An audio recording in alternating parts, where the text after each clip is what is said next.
We are at war with climate change. We face the greatest danger to us all.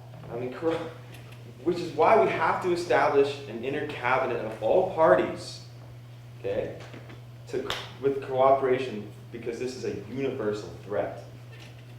We will reduce our reductions by 60% before 2005 levels by 2030 and head towards zero emissions by 2050, zero emissions.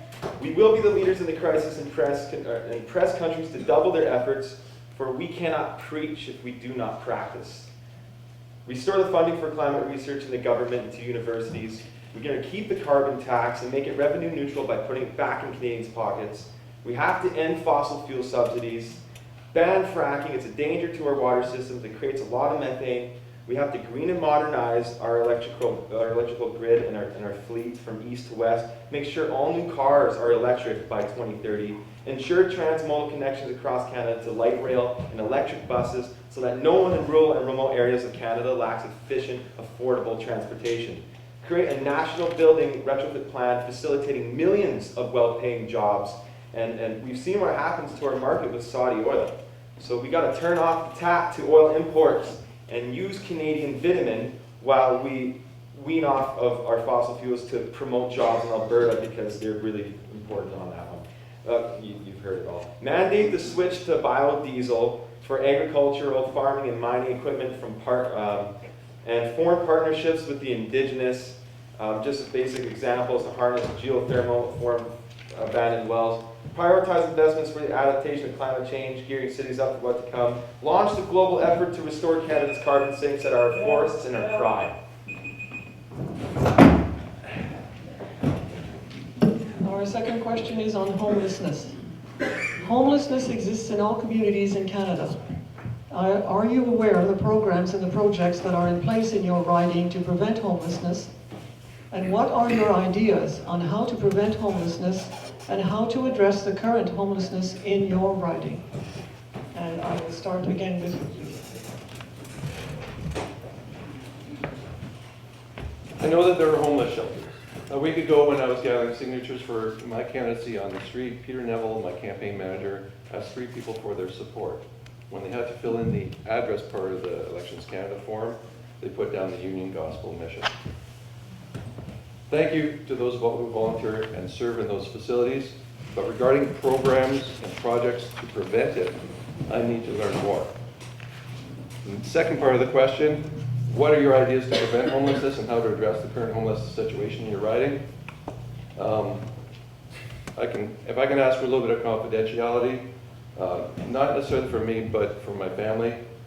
26 years ago, I was homeless.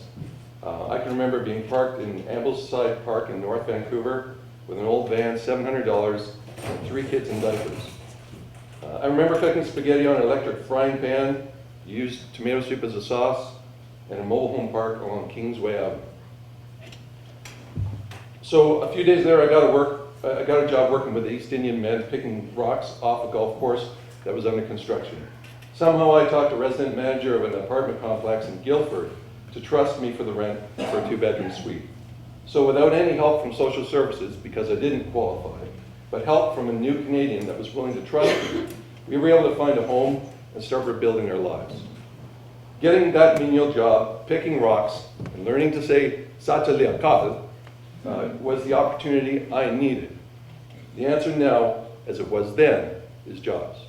But that's not for the whole population. That was my solution. There's people that have different situations out there, whether or not there's mental issues or drug addiction. Those are separate issues that has to be dealt with. This is my story, and I'm glad to share it. I'm going to answer the question from my own perspective, which involves 7 years sitting on the board of the Kelowna Drop-In Centre on Leon, and also working for a team of 13 deputy ministers in Ontario for 2 years as we developed an anti-poverty agenda for that province. Homelessness is a very complex issue, multifaceted, but I do want to say the first thing that you require in your broth is public support. And I have now knocked on thousands of doors in my own riding, and I cannot tell you how many people have raised homelessness as an issue. What's different today compared to when I used to work at the drop-in center is a consensus that people in my riding want a compassionate, effective solution.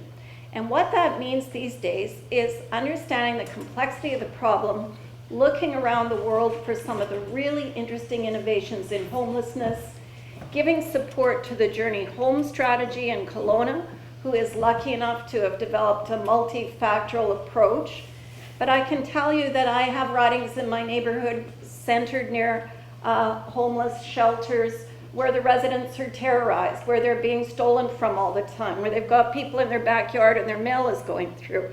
So what I think we need is, first of all, the Canadian National Housing Strategy, which is projected to help homelessness with seniors, with veterans, and younger people that are actually homeless.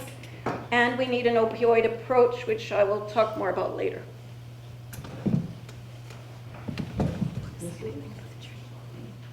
It's like, we have like 3 seconds, so I think set up.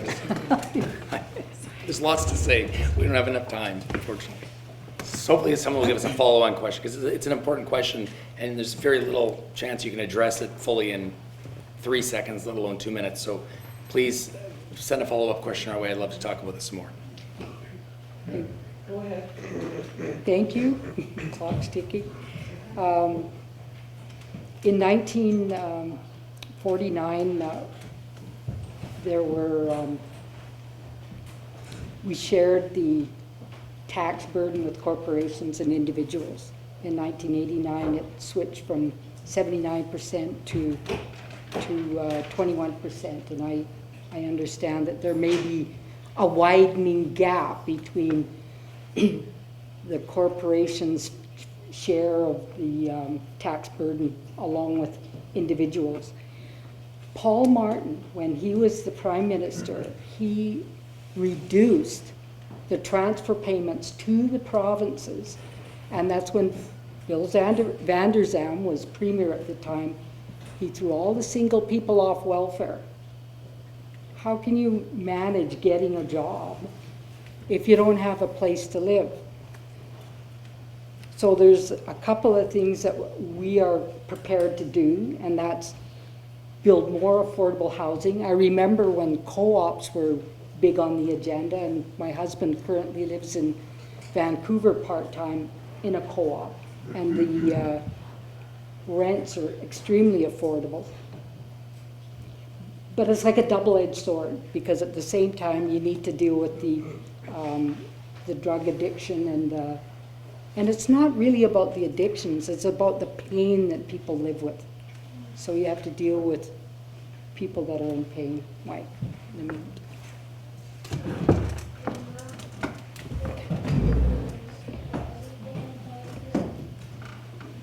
Good evening. Rob Menelou, in case you forgot. Haven't talked for a while. I want to tell you a bit of a story. I do a lot of work at Freedom Store. Everybody knows what Freedom Store is. I'm just the IT guy there. I don't do any of the groundwork or work with the residents directly. When I was doing my work, there was one guy there that was really keen. He's very interested in what I was doing, and he didn't know a thing about computers. And I said, yeah, I'll take you under my wing. I'll show you how to do stuff. And boy, he caught on. I said, I want the wires nice and neat and the tie wrapping. And he was all over it. And he would call me up, hey, we got this weird message. What do I do? And I showed him. Really great resource. I didn't have to go there so often to fix things. He was there to help. We actually gave him an administrator password. But he was one of the residents. He was off the street. He was clean. He went through the program for 3 months. And then that time was up for him. Freedom's Door is a 3-month program. He had to leave. A few days later, I was down on Leon, just driving along, and there he is. Hey, how you doing? Oh, no, not so good. I had to leave Freedom's Door. So you're hanging out here? Yeah, I got some buddies. And he was all shaking, and his pupils were about the size of paper plates. Like, oh, man. 2 weeks after that, he was dead. This was a guy I got close to. And the only reason he's dead is because he didn't have a home. This is what we're up to right now. We are in one of the richest countries on earth. And people are dying for lack of shelter. This is not right. This is not the Canada I want for my children, and I'm sure it's not the Canada you want for your children. Remember to vote smart, vote green, and vote for Rob and Travis.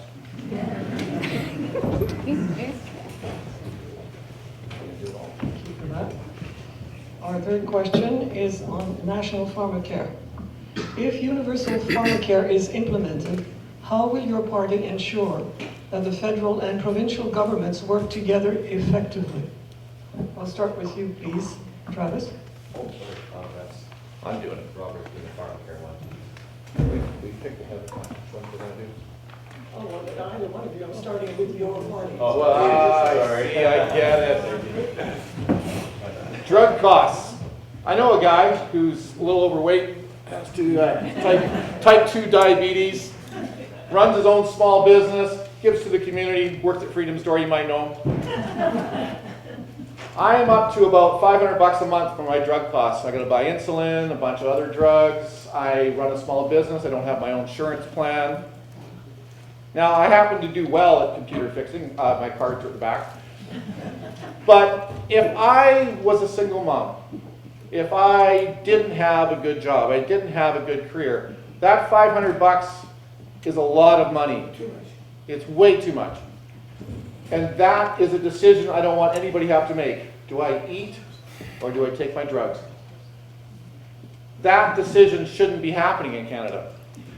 Every other country on earth that has a healthcare system covers the drugs.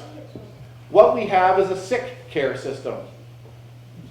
You can't be in the system until you're sick. You can't go to the KGH and say, hey, I'm overweight. Well, we can give you a drug for that. No, you don't give me the drug for that. You give me a prescription and I have to pay for the drug for that. This is a crazy system that we have in Canada. What we need is a crown corporation in cooperation with all the provinces to bulk purchase our drugs, our pharmaceuticals, I should be more clear, and make sure we can distribute those properly to all people. I've talked to my doctor and he has one concern. There are some specialty drugs out there for people that have to take 20 pills. They've actually got some combination pills where it's only maybe 1 or 2 pills they have to take. And he wants to make sure we have that in there, and I promised him I would bring that up at our committees when I'm elected as MP. So remember, vote green, vote Rob.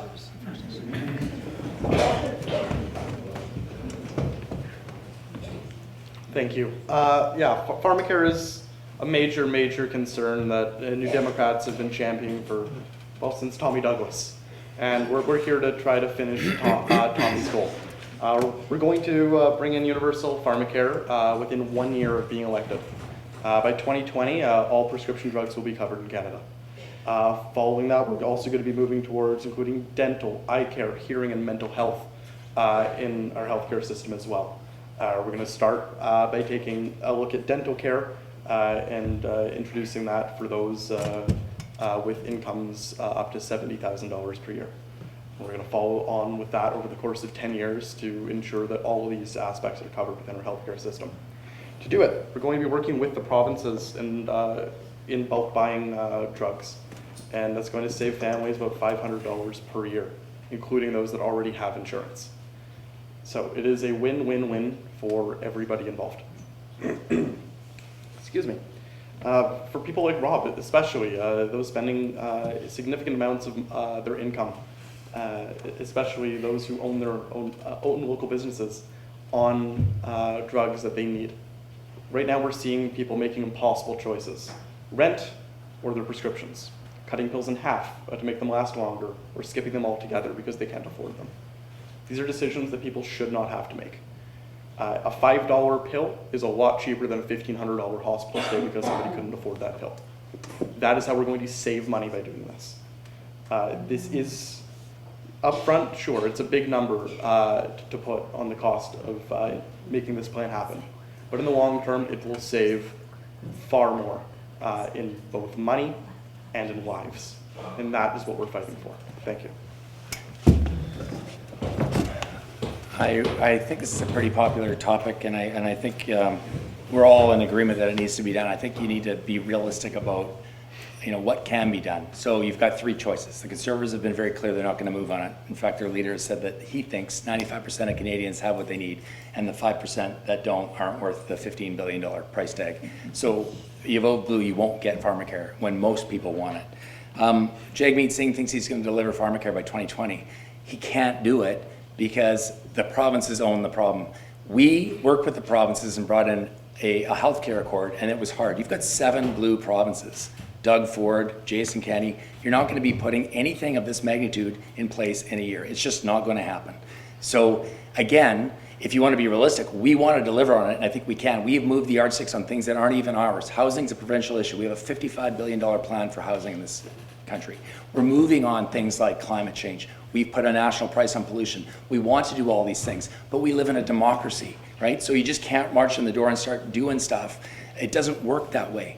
You've got a Liberal government that's moved the yardsticks on the things that matter to Canadians more than any other Liberal government, in my opinion, that's ever been in history. Pharmacare. We want to do it. We had a committee that went forward. They came back and said, listen, realistically, we could have something in place by 2022. If the government's going to fit the bill, the first thing is to get the costs down. So that's what they're going to do, and have some sort of basic, we haven't dropped the platform yet, but this is what the committee said. We would have basic drug coverage by 2022 and a fully implemented plan by 2027. That's the reality. We worked hard with the provinces to get you a healthcare accord. That wasn't easy, and it's done. And we held those guys' feet to the fire and delivered specific money for home care and mental health, and they didn't like it. So I'm very confident Doug Ford and Jason Kenney are just going to have to like it or lump it, but we'll get this done. But it's not going to happen to 2020. And to be fair and with respect, I think it's irresponsible to tell people it will.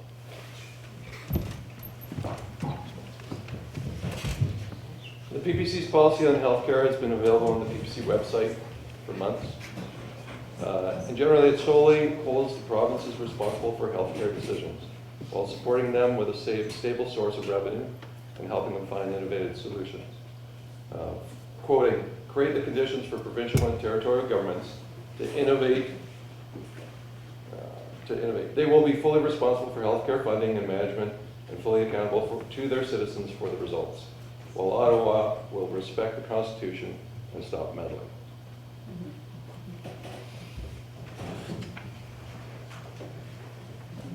And our fourth and final question is on Indigenous women and girls, which is a subject that is very close to the heart of the Canadian Federation of University Women.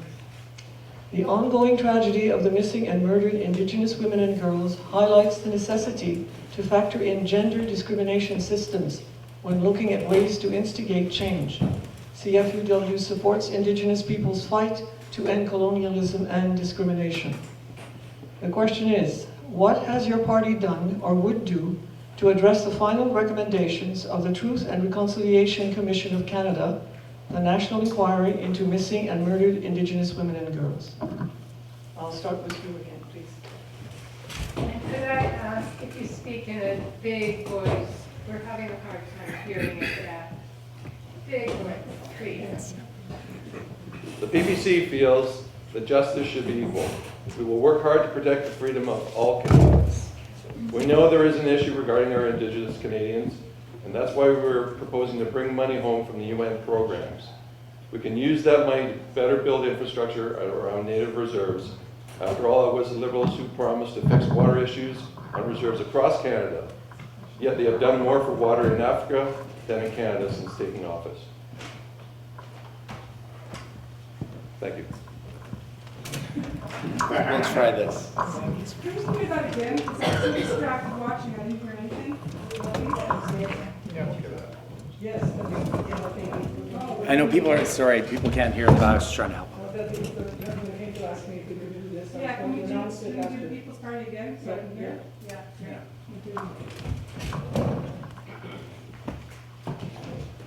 The PPC party feels justice should be equal. We will work hard to protect the freedom of all Canadians. We know there is an issue in regards to our Indigenous Canadians. This is why we're proposing to bring money home from UN programs. We can use that money to build better infrastructure around native reserves. After all, it was the Liberals who promised to fix water issues on reserves across Canada. Yet they have done nothing more for they've done more for water in Africa than in Canada since taking office. It's not true. Thank you. Can you just address that?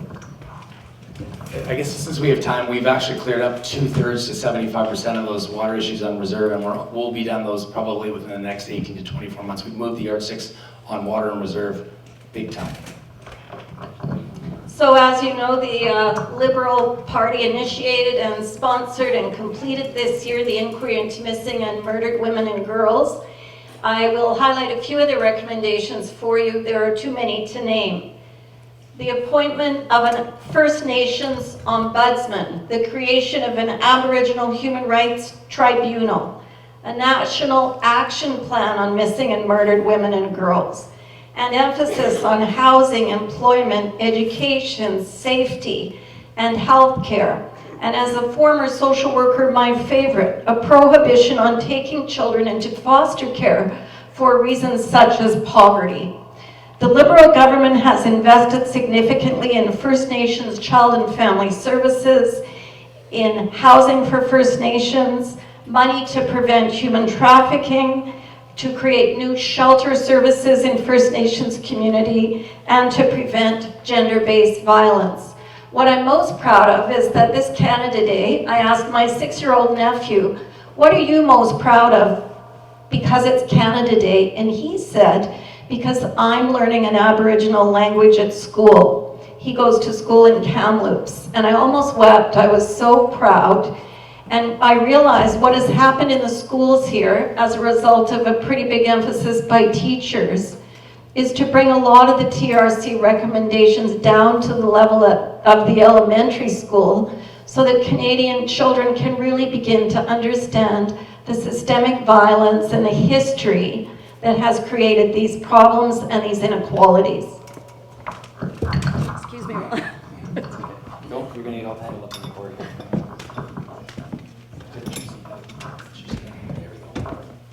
There you go. This is better, yes?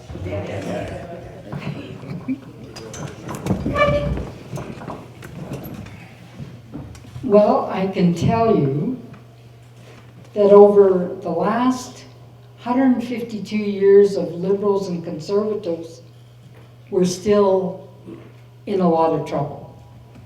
There's still that inequality of services in our communities that is completely different than what services are received in cities by non-Aboriginal people. That needs to get fixed. And Cindy Blackstock, who was a champion of children and care and so on, what she did was she took the matter to court, and the Human Rights Tribunal said, yes, you're right, there's inequality here, fix it.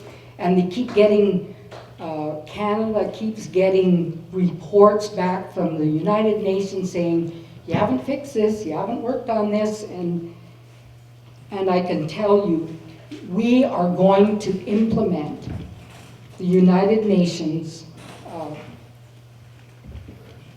Declaration on the Rights of Indigenous Peoples. And not just implement it, but we will establish a National Council for Reconciliation to make sure that our feet are held to the fire. And in terms of the improvement of water, there are still people not with decent water, and I think that's a shame. And in terms of housing, it should be the law. Everyone should have a decent home. Right?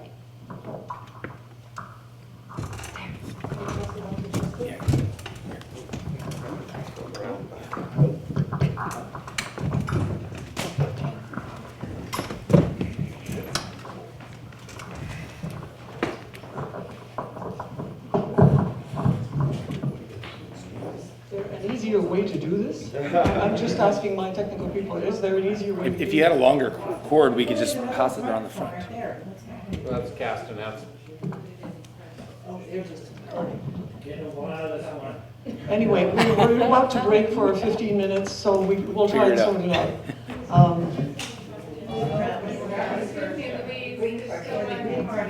Oh, I'm sorry. You came and gave it over to me, so you don't want to use it? All right.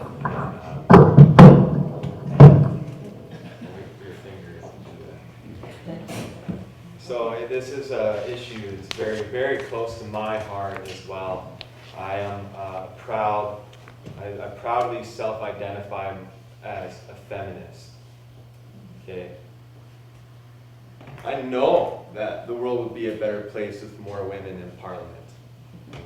I know that. I took my beautiful fiance's last name because she is the bearer of my children and my universe, and for some reason, that challenges the status quo. My mom, my hero. Let me tell you a little story. When she was 18 and hitchhiking, got picked up in the mountains of Banff and held at gunpoint. Certain circumstances, she's alive, and that's the reason I am here today. I'm a testament to that systematic discrimination. Otherwise, I would have been dust in the wind. It's a complex issue that has a lot to do with systematic discrimination, sexism, and most of all, colonialism. And to honor those that are still here and those that are no longer with us, there is only one right thing to do. The Green Party has pledged to implement all the 94 calls to action in the Truth and Reconciliation Commission. We will uphold the recommendations of the Royal Commission to Aboriginal Peoples and take very seriously the United Nations Declaration of Rights of Indigenous Peoples, and put forward a call to action in missing Indigenous women and girls inquiry as policy. That is the start of the right thing to do.